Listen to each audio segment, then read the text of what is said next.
অতি সম্প্রতি ঢাকা বিশ্ববিদ্যালয়ের একজন সাবেক শিক্ষক নারীদের বোরকা এবং হিজাব নিয়ে বিরূপ মন্তব্য করেছেন এবং তিনি তার ওয়ালে এ ধরনের পোস্ট প্রায় করে থাকেন। এই ব্যক্তি সম্পর্কে আপনার মন্তব্য কী? দেখুন, এই বিষয়টি বেশ ব্যাপকভাবে প্রচারিত হয়েছে, সমালোচিত হয়েছে, বিতর্কের জন্ম দিয়েছে। আমরা দেখেছি একজন বেশ বয়োজ্যেষ্ঠ সাবেক বিশ্ববিদ্যালয়ের শিক্ষক, তিনি বোরকা পরা মেয়েদের বোরকা এবং হিজাব নিয়ে উৎসাহ প্রকাশ করেছেন, বিরক্তি প্রকাশ করেছেন। অবাক করা বিষয় হলো যে তিনি তার ফেসবুক ওয়ালে যে সমস্ত পছন্দের তালিকাগুলো দিয়ে রেখেছেন বলে বিভিন্ন পোস্ট আমরা দেখতে পেয়েছি। সেগুলো দ্বারা বোঝা যায় তিনি আসলে অশ্লীলতা এবং নারীকে জাস্ট শুধুমাত্র একটা উপভোগের বস্তু মনে করা, মানুষের মর্যাদা না দিয়ে শুধুমাত্র এটাকে একটা উপভোগের আইটেম মনে করা, এটা তার যেন নেচারে পরিণত হয়েছে। তো এই ধরনের মানুষ তো আসলে বোরকার প্রতি তাদের উৎসাহ প্রকাশ করাটাই স্বাভাবিক। কারণ বোরকা যারা পরে থাকে তাদেরকে মনের মতো তাদের দ্বারা হারাম স্বাদ নিতে পারেন না, তাদের নিয়ে বাজে কল্পনা জল্পনা করা, নোংরা চিন্তা করার সুযোগ পান না। এই জন্য তাদের তো এগুলো নিয়ে উৎসাহ প্রকাশ করাটাই স্বাভাবিক। আল্লাহ তাআলা আমাদেরকে রক্ষা করুন এই ধরনের হাতে গোনা কিছু ইসলাম বিদ্বেষী, কিছু নাস্তিক কিংবা ইসলামের প্রতি যাদের অ্যালার্জি আছে, এ ধরনের মানুষগুলোর কাছে যেন আজকে আমরা জিম্মি হয়ে গেছি। দেশের সংখ্যাগরিষ্ঠ মানুষ যেখানে ধার্মিক এবং শালীনতা পছন্দ করেন, মুসলিম অমুসলিম নির্বিশেষে, সেখানে এ ধরনের কিছু মানুষ তাদের ন্যূনতম লজ্জাটুকু পর্যন্তই, ভদ্রলোকের পোশাক আশাক আমরা দেখেছি যে পোশাক আশাক শতভাগ পশ্চিমা, কিন্তু তিনি মেয়েদের বোরকা নিয়ে উৎসাহ প্রকাশ করেছেন এবং তাদের বাঙালি নিয়ে প্রশ্ন তুলেছেন। তো বোরকা থাকলে যদি কোনো মেয়ের বাঙালিয়ানা প্রশ্নবিদ্ধ হয়, তাহলে তার যে পোশাক আছে যেটা অবাঙালিয়ানা পোশাক, পশ্চিমা পোশাক, তার কারণে তার বাঙালি নিয়ে প্রশ্ন ওঠে না। তো এদের দিন শেষে আমরা দেখি যে এদের মূল সমস্যার জায়গাটা হলো যে ইসলামের প্রতি তারা বিদ্বেষ লালন করে, মুসলমানদের প্রতি বিদ্বেষ লালন করে। এদের অনেকে নিজেকে নাস্তিক দাবি করে, এরা আসলে মূলত ইসলাম বিদ্বেষী, নাস্তিক নয়। নাস্তিক হলে তো অন্য সব ধর্মের প্রতি তার সমান দৃষ্টিভঙ্গি হওয়ার কথা। আপনি দেখবেন দিন শেষে শুধুমাত্র ইসলাম নিয়ে তাদের সমস্ত মাথা ব্যথা, অন্য কোনোটা নিয়ে তাদের কিন্তু মাথা ব্যথা নেই। অন্যান্য অনেক ধর্মে, বিশেষ করে খ্রিস্টান ধর্মে যদি আপনি বলেন যৌনতা, যৌনাচারের অনেক ব্যাপার স্যাপার আছে, সেখানে খ্রিস্টান ধর্মের কোনো পাদ্রীদের নিয়ে তাদের কখনো মাথা ব্যথা দেখবেন না। তাদের সমস্ত মাথা ব্যথা দেখবেন মুসলমানদেরকে নিয়ে, আলেম ওলামাদেরকে নিয়ে, দিন যারা প্র্যাকটিস করতে চান তাদেরকে নিয়ে। তো এই ধরনের মানুষগুলো আমাদের দেশের জন্য অভিশাপ।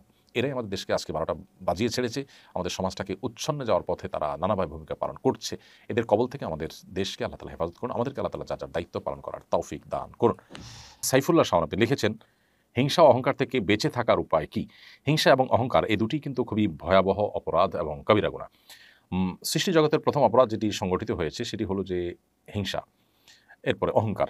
ইবলিস আদম আলাইহিস সালামের শ্রেষ্ঠতা এবং মর্যাদা দেখে হিংসা করেছে এবং অহংকার করেছে। এজন্য হিংসা এবং অহংকার ইবলিসকে ইবলিসে পরিণত করেছে। এজন্য এগুলো থেকে বেঁচে থাকতে হবে। হিংসা বলা হয় কারোর কল্যাণ দেখার পর নিজের মধ্যে খারাপ লাগা কাজ করা, কিংবা কারোর কল্যাণ দেখার পর সেটাকে হিংসা করা, তার থেকে সে কল্যাণটা দূরীভূত হয়ে যাওয়ার কামনা করা, এটাই হিংসা। আর অহংকার হলো অন্যের তুলনায় নিজেকে শ্রেষ্ঠ মনে করা, অন্যদেরকে তুচ্ছ মনে করা, এগুলো হলো অহংকার। তো হিংসা এবং অহংকার এগুলোর থেকে বাঁচার জন্য, বিশেষ করে হিংসা থেকে বাঁচার জন্য যার প্রতি হিংসা হয় তার জন্য আরো বেশি, বেশি করে দোয়া করতে হবে। তার কল্যাণ কামনা করতে হবে। যত বেশি তার কল্যাণ কামনা করবেন, তার জন্য দোয়া করবেন, তত বেশি তার প্রতি যে হিংসা আছে সেটা তত দ্রুততার সাথে দূর হয়ে যাবে। বিধায় আ কারো প্রতি হিংসা হলে আরো বেশি, বেশি করে তার কল্যাণ কামনা করা উচিত। নিজের ইচ্ছার বিরুদ্ধে তার জন্য দোয়া করা উচিত। এর মাধ্যমে আশা করা যায় ইনশাআল্লাহ বিইذনিল্লাহ নিজের মনের মধ্যে থাকার হিংসা দূর হয়ে যাবে। এর পাশাপাশি অহংকার থেকে বাঁচার জন্য কোনো ব্যক্তিকে তাচ্ছিল্য না করা এবং সত্য জানার পর সেটাকে স্বীকার করতে কার্পণ্য না করা, এগুলোর কসরত করা উচিত। এবং আল্লাহ তাআলার কাছে দোয়া করা যেতে পারে, আল্লাহুম্মা জাআলনি ফি আইনি সগীরা ওয়া ফি আ'ইনুন নাসি কাবীরা। হে আল্লাহ, আপনি আমাকে আমার নিজের চোখে নিজের চোখে আপনি আমাকে ছোট করে দিন এবং অন্যদের চোখে আমাকে আপনি বড় করে দিন। এই মর্মে আল্লাহ সুবহানাহু ওয়া তাআলার কাছে দোয়া করা যেতে পারে। ইনশাআল্লাহ এর মাধ্যমে আশা করা যায় আল্লাহ তাআলা আমাদেরকে বিনয়ী হওয়ার তৌফিক দেবেন এবং অহংকার থেকে মুক্তি দান করবেন। মাহিয়া আপনি লিখেছেন, অজু করার পর চুল দেখা গেলে কি অজু ভেঙে যাবে? অজু করার পর যদি চুল দেখা যায় তাতে অজু ভঙ্গ হবে না। কারণ আসলে অজু ভঙ্গের সাথে চুল দেখা যাওয়া না যাওয়ার কোনো সম্পর্ক নেই। অজু ভঙ্গের সাথে মূলত আ অপ অপবিত্র হওয়ার সম্পর্ক রয়েছে। অর্থাৎ যদি কেউ অজু করার পর তার পবিত্রতা নষ্ট হয়, সেটা পেশাব পায়খানা করার মাধ্যমে হতে পারে, আ কিংবা বায়ুত্যাগ করার মাধ্যমে হতে পারে, ঘুমের মাধ্যমে বায়ুত্যাগের সম্ভাবনা তৈরি হয়, তার মাধ্যমে হতে পারে, রক্ত ইত্যাদি বের হওয়ার মাধ্যমে হতে পারে। কিন্তু চুল দেখা গেলে এখানে আসলে শরীরের কোনো অপবিত্র বস্তু সেখানে বের হওয়ার মতো ঘটনা ঘটে না। যার কারণে এটি অজু ভঙ্গের কোনো কারণ নয়। মা বোনদের অজু করার পর চুল দেখা গেল, মাথার কাপড় খুলল, এমনকি পোশাক-আশাক পরিবর্তন করলেন, তাতেও কিন্তু অজু ভঙ্গ হবে না। নয়ন হাসান জয় আপনি লিখেছেন, আপন জেঠা অর্থাৎ বাপের ভাই, আপন জেঠার ছেলে আমার জেঠাতো ভাই, জেঠার মেয়ে আমার ভাস্তি হয়। আপন জেঠার ছেলের মেয়েকে বিয়ে করা জায়েজ হবে কিনা? বলবেন সহি রেফারেন্স সহকারে। আ ভাই নয়ন, আপনার প্রশ্নের উত্তর হলো যে আপন চাচাতো ভাই, জ্যাঠাতো ভাই যেটাই বলেন একই কথা প্রযোজ্য হবে। আপন চাচাতো ভাইয়ের মেয়েকে বিয়ে করা জায়েজ হবে, এটা নাজায়েজ কোনো কাজ নয়। আমরা এর সবচেয়ে সুস্পষ্ট দলিল পাচ্ছি আমাদের প্রিয় নবী সাল্লাল্লাহু আলাইহি ওয়াসাল্লামের নিজের জীবনীতে। নবী করিম সাল্লাল্লাহু আলাইহি সাল্লাম তিনি বিয়ে করেছেন তার কন্যা ফাতেমা রাদিয়াল্লাহু তাআলা আনহাকে বিয়ে করেছেন তারই ভাতিজা, তারই চাচাতো ভাই আলী রাদিয়াল্লাহু তাআলা আনহু। তো চাচাতো ভাইয়ের মেয়েকে বিয়ে করা জায়েজ রয়েছে। অতএব আপনার জেঠাতো ভাই বা চাচাতো ভাইয়ের মেয়েকে আপনি বিয়ে করলে সেটি জায়েজ হবে, এটি নাজায়েজ কোনো কাজ হবে না। বরং এটি জায়েজ। কারণ চাচাতো ভাইয়ের মেয়ে সে কিন্তু মাহরাম না, গায়রে মাহরাম। যেহেতু গায়রে মাহরাম তাকে বিবাহ করা জায়েজ আছে, অর্থাৎ তার সাথে আপনার পর্দা প্রযোজ্য।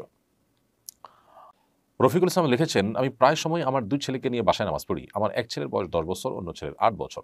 এতে কি জামাতে নামাজ আদায়ের সওয়াব হবে, নাকি আমাকে মসজিদে গিয়েই সালাত আদায় করা উচিত? ভাই রফিকুল ইসলাম, মসজিদে গিয়ে সালাত আদায় করা উচিত আপনার। কারণ একজন সাহাবী থেকে একটা আসর বর্ণিত হয়েছে, লা সালাতা লিজারিল মসজিদে ইল্লা ফিল মসজিদ। মসজিদে যিনি প্রতিবেশী হবেন তার নামাজ হবে না মসজিদে গিয়ে নামাজ আদায় না করলে। তো এইজন্য আপনার মসজিদে গিয়ে সালাত আদায় করা উচিত এবং বাপ বেটা উভয়েরই এক্ষেত্রে আন্তরিক হওয়া উচিত যে মসজিদে গিয়ে সালাত আদায় করবেন। কারণ সমাজের অন্যান্য মানুষের সাথেই জামাত আদায় করা, সালাত আদায় করা এটাই জামাতের উদ্দেশ্য। অতএব বাসায় সালাত আদায় করাটা সে উদ্দেশ্যকে পূরণ করে না।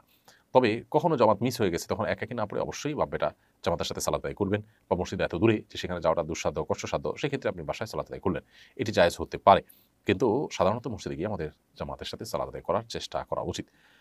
এমনি বাবলু মোল্লা লিখেছেন, ইমাম সাহেব নির্দিষ্ট সময়ের চেয়ে একটু দেরিতে আসেন, এই সময় দেরি না করে কেউ কি নামাজের ইমামতি করতে পারবে নাকি অপেক্ষা করবে? ইমাম তিনি যদি মাঝে মধ্যে বা হঠাৎ এরকম করেন যে তার একটু দেরি হচ্ছে, তাহলে সেক্ষেত্রে ইমামের জন্য অপেক্ষা করাটাই হলো সুন্নাহ। নবী করিম সাল্লাল্লাহু আলাইহি ওয়াসাল্লাম একদিন এশার সালাত আদায় করতে আসতে তার একটু বিলম্ব হয়েছে। এর মধ্যে সাহাবীদের অনেকেই মসজিদে নববীতে শুয়ে পড়েছেন, অনেকে ঘুমিয়ে পড়েছেন। নবী সাল্লাল্লাহু আলাইহি ওয়াসাল্লাম আসার পর সবাই আবার প্রস্তুত হয়ে সালাতে শামিল হয়েছেন।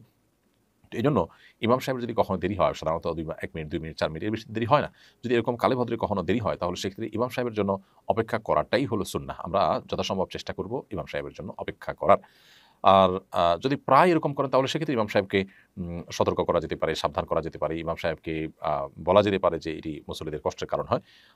সেটুকুই ইনশাআল্লাহ বিইذনিল্লাহ আশা করি যথেষ্ট হবে তার সংশোধনের জন্য। তারপরে যদি নিয়মিত এরকম করতে থাকেন, তাহলে কর্তৃপক্ষ চাইলে সেই ইমাম যার টাইম জ্ঞান নাই বা তিনি এরকম নিয়মিত দেরি করেন, তাতে মানুষের অসুবিধা হয়, তাহলে সেক্ষেত্রে তার বিকল্প কোনো ব্যক্তিকে নিয়োগ দিতে পারেন।